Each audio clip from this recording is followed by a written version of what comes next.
佐藤純子、その2。最近、この店によく来る。女の人がいる。若くはないけど。まだ、おばさんってわけじゃない。なんというか。大人の女っていう感じで。とても、綺麗な人だ。おじさんの、知り合いらしい。あの人が来ると。おじさんは、妙に緊張している。なんだかあの人を、怖がっているみたいだ。今にも、逃げ出すんじゃないかと。思うこともある。だから、おじさんの彼女っていうわけでは、ないらしい。借金取りか、何かだろうか。この店は、バイク乗りに。割と人気があるけど。薄利多売だから。決して、儲かっているわけじゃない。従業員の給料も出ないし。だから。借金があっても、不思議じゃない。その日も、あの人が来た。午後2時過ぎ、店が混んでいない時間。まるで、迷惑をかけまいと。しているかのように。あの人は、昼や夜の、忙しい時間帯には来ない。あの人は、注文したコーヒーを、すすりながら、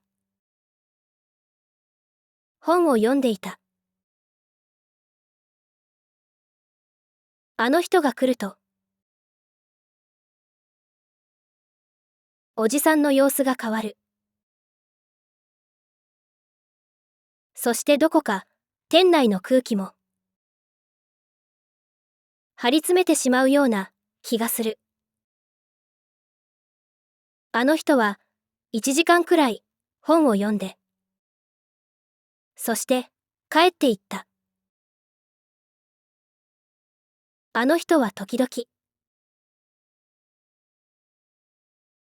おじさんと、二言、三言、言葉を、交わすことがあるが、その日はお互い、何も話さなかった。あの人が帰って、しばらくしておじさんが、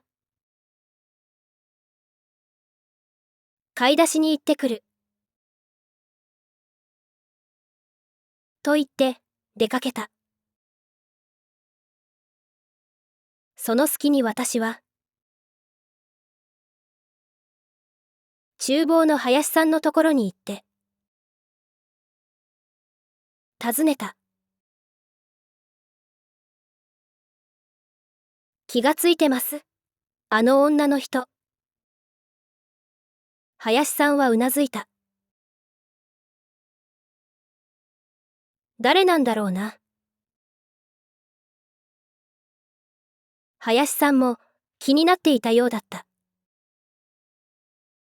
りょうくんにも聞いてみた。朝、朝食を済ませた後、おじさんは厨房で帳簿を開いて、難しい顔をしていた。りょうくんは店の前の道路で、ほうきとちりとりとゴミ袋を持って、掃除をしていたので、私は手伝いに行った。手を動かしながら、私はりょうくんに言った。ねえ、気がついてる？最近よく来る女の人。うん。と、りょうくんはうなずいた。どう思う？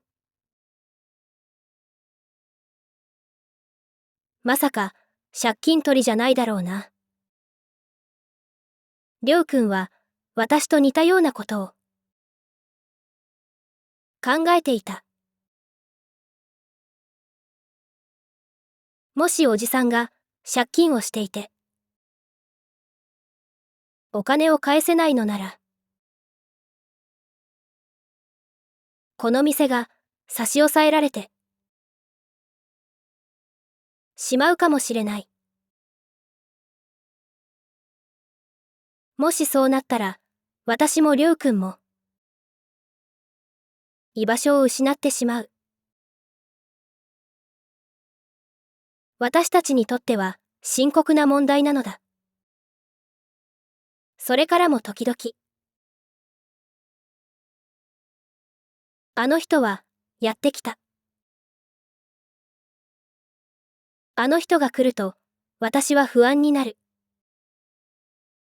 おじさんが借金をしていて、あの人が借金取りで、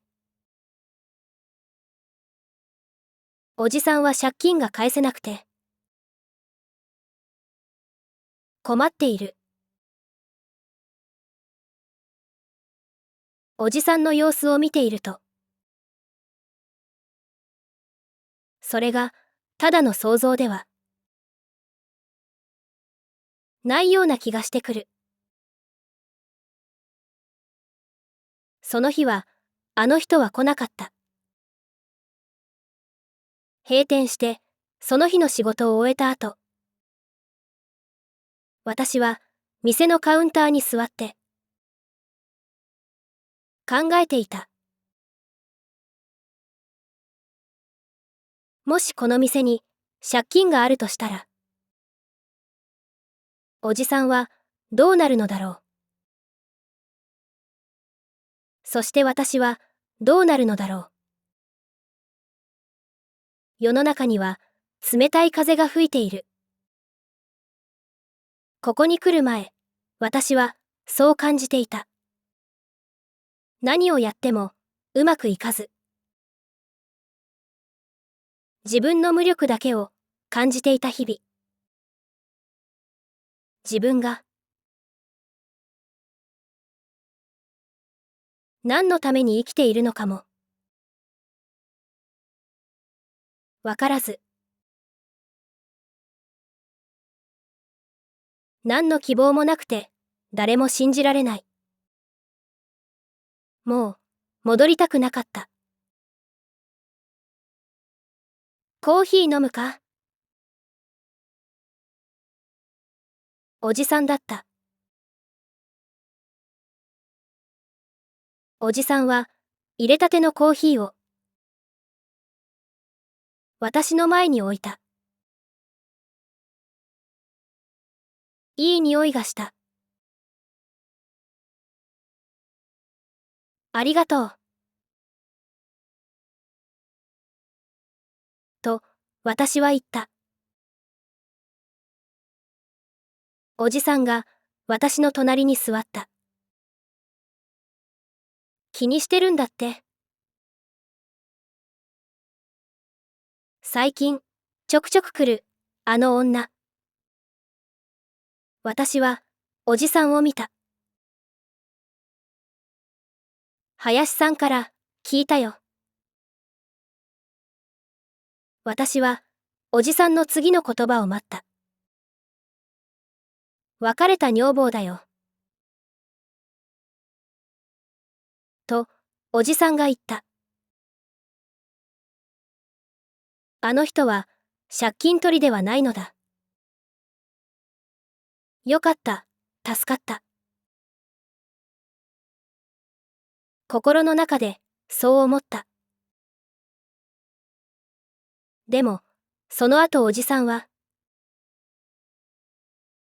こんなことを言った。俺も、君のお父さんと、同じなんだ。仕事を失って、家族から逃げ出した。突然、お父さんのことを言われて、戸惑った。お父さんに捨てられて、どんなに辛かったか、思い出した。おじさんとお父さんは、あまり似ていないけど、おじさんに、お父さんの面影が、重なった。ふと気づいた。お父さんとお母さんが、離婚した話は、この店ではしていない。その話をおじさんにしたのは、2年以上前のあの時。私は言った。おじさん、覚えてたんだ。私をバイクに乗せたこと。おじさんはうなずいた。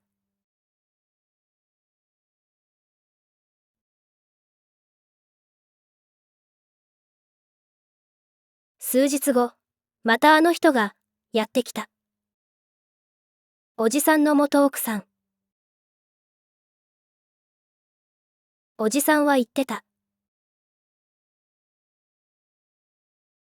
俺も、君のお父さんと、同じなんだ。仕事を失って、家族から逃げ出した。この人は、私と同じなのだ。私が、お父さんに捨てられたように。この人も、おじさんに捨てられた。一体、どんな人なのだろう。私は知りたかった。元奥さんはいつものように、コーヒーを一つ、注文した。そのコーヒーは、私が持って行った。何か、話しかけてみたかった。でも、何を言ったらいいのか。わからない。ふと、窓の外を見た。窓の外は、見事な晴天の空。何を言っていいかわからないときは、これに限る。私は言った。今日は、いいお天気ですね。元奥さんは、私を見て。そうね。と言って、笑った。優しい、いい笑顔だった。その日は、それだけだった。でも少しだけ、気持ちが通じたような気がした。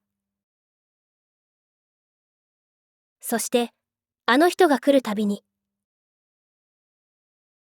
私は話しかけた。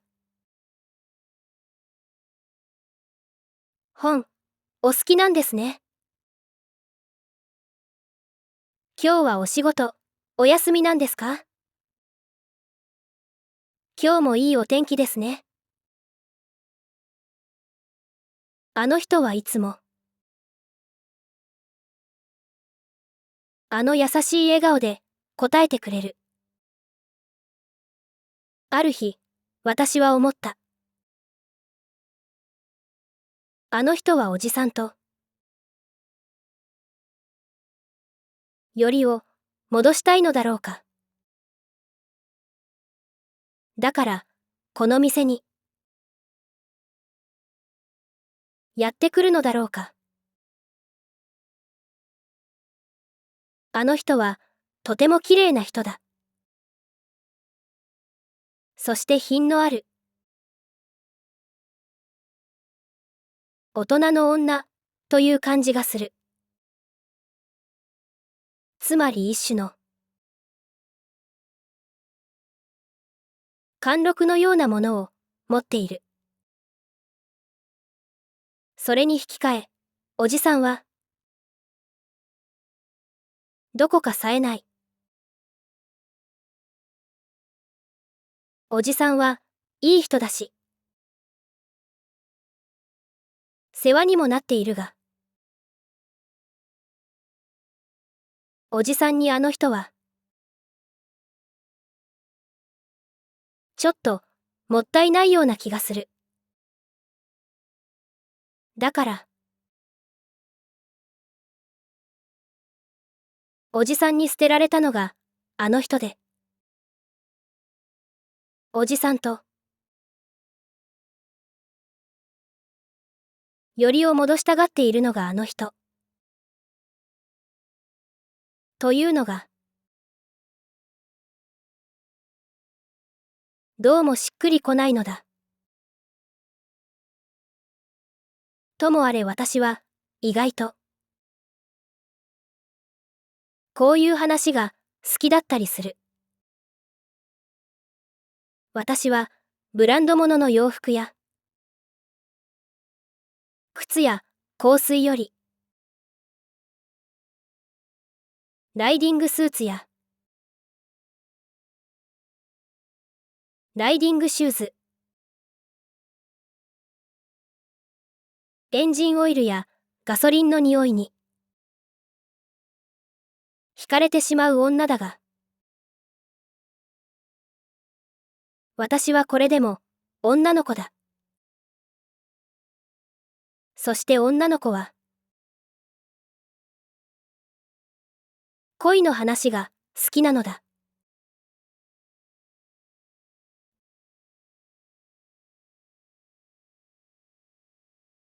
空を見上げると、雲一つない青空が、どこまでも広がっている。夏が終わりかけて、もう、すぐに秋がやってくる。そんな日には、思ってしまう。もし今、西湘バイパスの向こうまで行けたら、どんなに気持ちがいいだろう。でも店の営業日には、一応私には仕事がある。だから、西湘バイパスの向こうには、行けないのだ。そしてそんな日には、ここに立ち寄る。バイク乗りのお客さんたちが、羨ましくて仕方がない。私はつい、思っていることを、口から出してしまう。つまり、独り言を言ってしまう。私も行きたいな。でも、その独り言が、あの人の耳に入ってしまった。どこに行きたいの？振り向くと、あの人が、いつもの優しい笑顔で、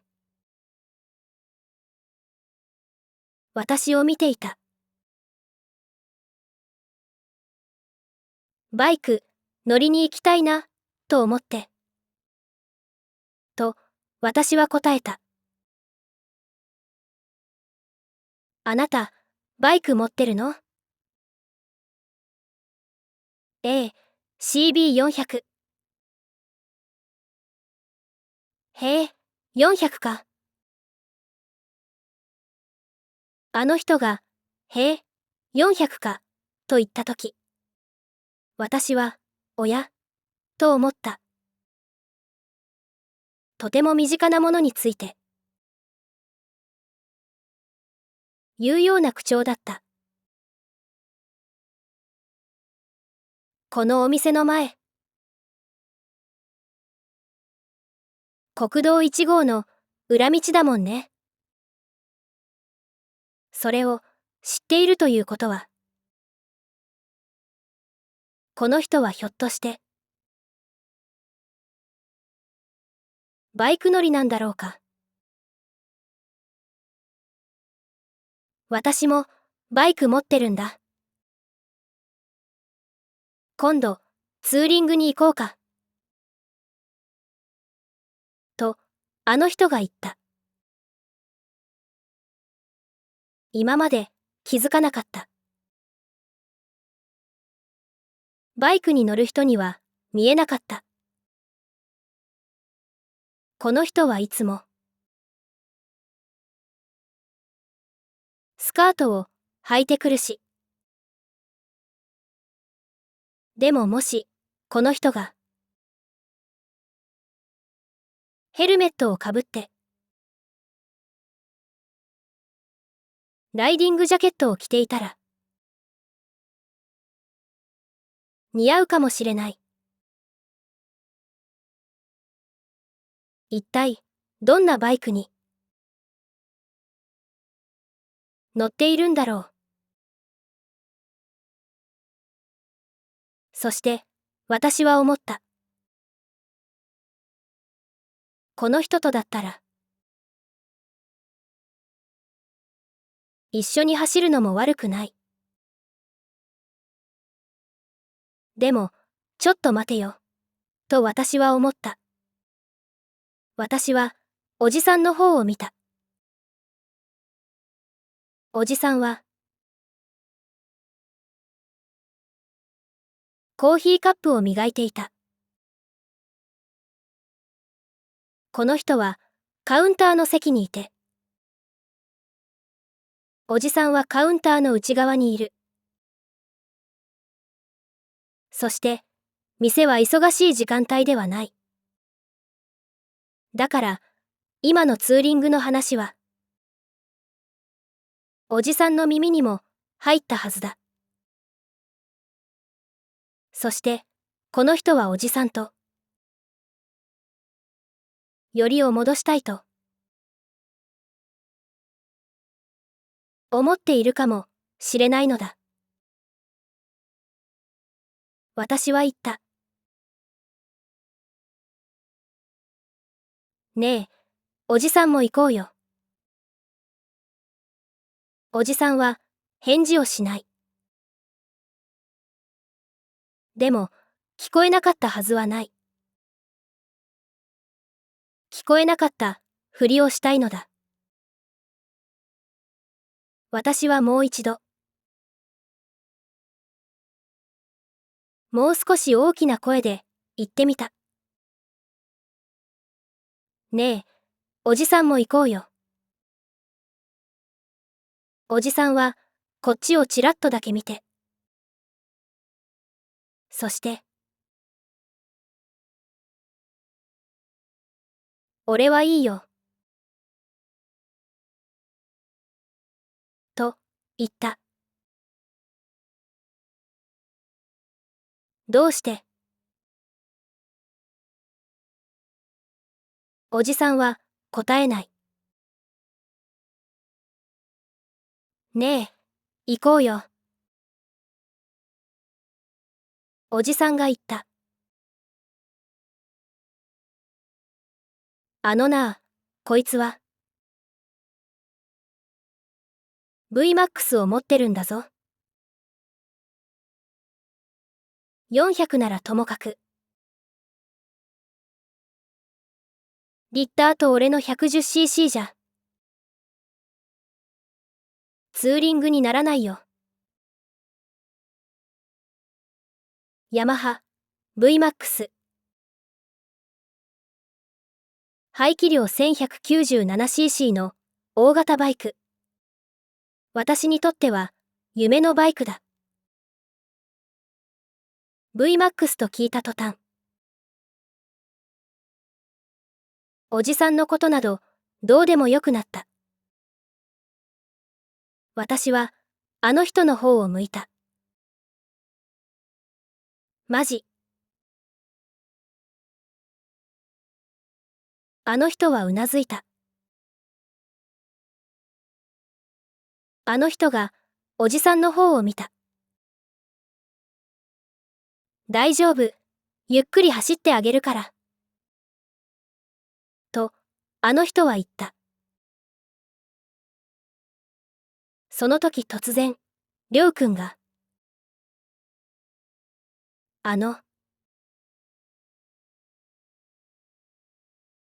と、私たちに声をかけた。何事かと思った。私とあの人とおじさんが。一斉に、りょうくんの方を見たので。りょうくんは、決まり悪そうに。ちょっとうつむいていった。バイク、持ってないけど。俺も、行ってみたいな。りょうくんの様子を見ていると。ちょっと話しかけてみた。ということではないらしい。自分も連れて行ってほしい。りょうくんは、そう思っているようだ。りょうくんはバイクに、興味があるのだろうか。そういえば以前、りょうくんは私のバイクを、見ていたことがある。朝の誰もいない、駐車スペース。私はつい、